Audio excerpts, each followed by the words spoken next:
സിറിയയിലെ ഇരുണ്ട രഹസ്യങ്ങൾ കണ്ടെത്തി.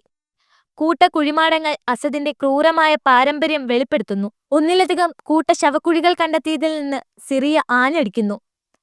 ഇത് അസദ് ഭരണകൂടം നടത്തിയ ക്രൂരതകളുടെ ഭയാനകമായ ഓർമ്മപ്പെടുത്തലാണ്. ബാഷർ അൽ അസദിന്റെ ഗവൺമെന്റിന്റെ പതനം നിരാശരായ കുടുംബങ്ങൾ തങ്ങളുടെ പ്രിയപ്പെട്ടവരെ തിരയുന്ന തിരക്കിലേക്ക് നയിച്ചു. പലരും മരിച്ചേക്കാമെന്ന വേട്ടയാടുന്ന സത്യത്തെ അഭിമുഖീകരിക്കാൻ മാത്രം. 2011 മുതൽ 1.5 ലക്ഷത്തിലധികം ആളുകൾ സിറിയയിൽ അപ്രത്യക്ഷരായി. തടവിലാക്കപ്പെടുകയോ അറസ്റ്റ് ചെയ്യപ്പെടുകയോ ബലപ്രയോഗത്തിലൂടെ കാണാതാവുകയോ ചെയ്തു. പതിറ്റാണ്ടുകൾക്കു മുമ്പ് അസദിന്റെ പിതാവ് ഹാഫിസ് അൽ അസദിന്റെ കീഴിൽ ഭരണകൂടത്തിന്റെ ക്രൂരത ആരംഭിച്ചതോടെ സിറിയൻ ആഭ്യന്തര യുദ്ധം 1.5 ലക്ഷത്തോളം പേരുടെ ജീവൻ അപഹരിച്ചു. ദമസ്കസിന് സമീപം കണ്ടെത്തിയ കൂട്ടക്കുഴിമാടങ്ങൾ ഭരണകൂടത്തിന്റെ ക്രൂരതയുടെ തെളിവാണ്. നജാ സൈറ്റിൽ 10,000-കണക്കിന് മൃതദേഹങ്ങൾ കുഴിച്ചിട്ടിട്ടുണ്ടെന്ന് വിശ്വസിക്കപ്പെടുന്നു.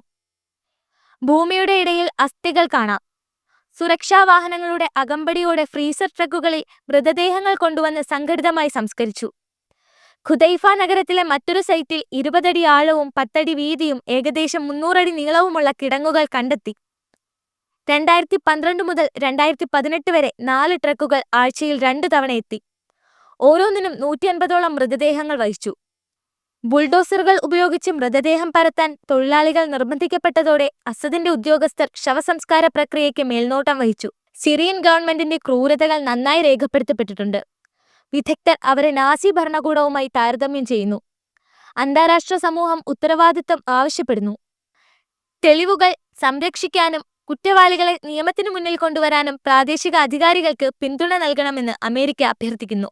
സിറിയ ഒരു വഴിത്തിരിവിൽ നിൽക്കുമ്പോൾ അത് അതിന്റെ ഇരുണ്ട ഭൂതകാലത്തെ അഭിമുഖീകരിക്കുകയും പുതിയ ഭാവിയിലേക്ക് പ്രവർത്തിക്കുകയും വേണം.